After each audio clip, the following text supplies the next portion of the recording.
Finalement, est-ce à dire que quand vous parlez de financement, c'est uniquement des joueurs avec qui vous avez une histoire et une diaspora?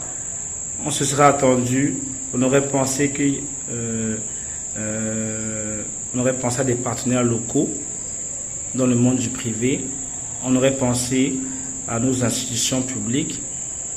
Est-ce qu'on peut espérer dans votre campagne et en cas de succès justement une plus grande visibilité de ces partenaires locaux du public et du privé? Nous ne disons rien, nous ne fermons pas la porte.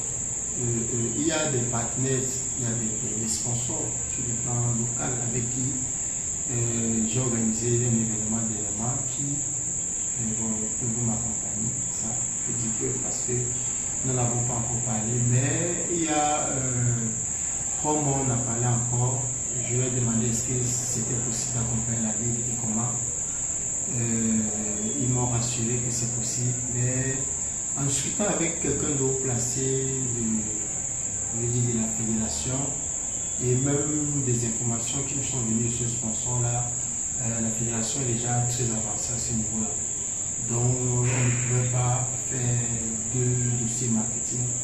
On ne peut pas faire 2 dossiers marketing pour la même structure. Espérons seulement que la fédération va tenir compte des besoins de la région littorale. Mais moi, étant très confiant, je suis prêt à mettre des fonds personnels à préfinancer, ne serait-ce que les 6 premiers mois, étant sûr que je vais rentrer dans mes frais. Je parle bien de préfinancement, parce qu'il n'est pas de question que je mets mon argent direct pour la gestion de la banque. L'année peut générer beaucoup d'argent, c'est une question d'organisation.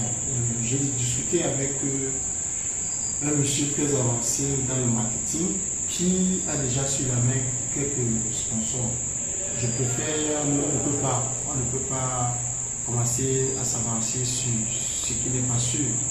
Par contre, le soutien que j'ai à l'extérieur par mes joueurs, c'est le minimum, c'est ce qui est sûr. C'est le minimum que je puisse faire pour le basket. Parce que Flux Academy, comme vous devez bien le savoir, c'est l'un des plus anciens centres. En dehors de Flux, c'est joué à l'école de basket. Je suis soutenu aussi par les anciens écoles de basket, étant l'enfant de la maison, parce qu'avant d'aller à Flux, j'étais formé par un résident d'école de basket.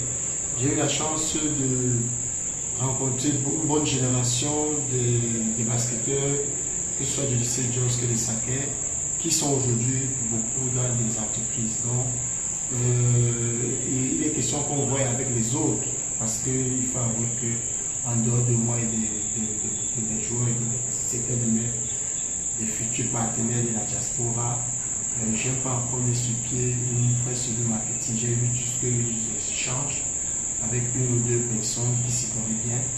Donc, ce sera le premier chantier, mais avant que ça n'aboutisse, il va falloir que je finance. Si les joueurs ne répondent pas, je serai obligé de m'avancer parce que je dois rechercher un club. Je ne peux pas accepter que la région de littoral, après 13 ans de souffrance, ressort. Nous avons tout ce qu'il faut pour relancer.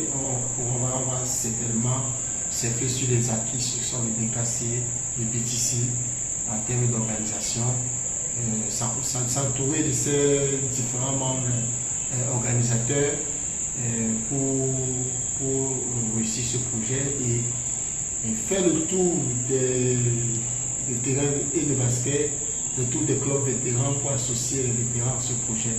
Aujourd'hui, notre Ligue a perdu sa crédibilité parce que les hommes qui sont à la tête ne sont plus crédibles auprès de ces amoureux-là. Nous allons faire le tour des clubs vétérans pour les intéresser à la chose. Je pense que ça peut être aussi une piste de solution. Non? Mais nous allons générer les moyens, nous allons faire notre maximum pour que et les coachs et les joueurs et les équipes qui vont accompagner la région du littoral soient, on l'espère, prises en charge. Là, ce n'est pas une promesse, mais c'est un souhait, un peu. Ok, merci.